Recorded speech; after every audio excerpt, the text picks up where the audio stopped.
ማህበረሰብ አቀፍና መረጃ መር የወንጀል መከላከልን በማስፋት ከሀገር አልፎ ድንበር ተሻጋሪ ወንጀሎችን ለመከላከል እየተሰራ ነው አሉ የፌዴራል ፖሊስ ኮሚሽነር ጀነራል ደመላሽ ገብረ ሚካኤል። ባለፉት የለውጥ ዓመታት በተከናወነው የጸጥታ ተቋማት ሪፎርም የፖሊስ ኃይል ሀገራዊ ተልዕኮችን በብቃት በሚወጣበት ቁመና ላይ እንዲገኝ ማድረግ ተችሏል። ዘመናዊ ትጥቅና ሎጂስቲክስ ማሟላትን ጨምሮም ጊዜውን የሚመጥን የሰለጠነና ፕሮፌሽናል የፖሊስ ኃይል ለመገንባት እየተሰራ መሆኑን እወቁ ብለዋል።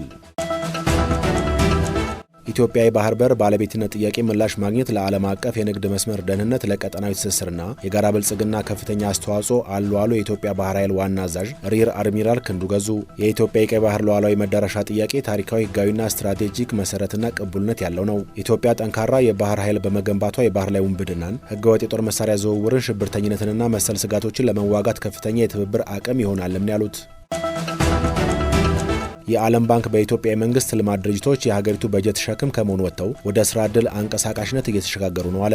የድርጅቶቹ መዋቅራዊ ችግር በመፍታት ወደ ውጤታማነት እንዲሸጋገሩ በተከናወነው የሪፎርም ስራዎች ለስራ ዕድል አንቀሳቃሽ ሞተር ለመሆን በቅተዋል ሲልም ባንኩ አውስቷል። ለአብነትም በ2017 በጀት ዓመት 9 ወራት ብቻ 19 ቢሊዮን ብር የትርፍ ክፍፍል ለመንግስት ገቢ ማድረጋቸውን አብራርተዋል።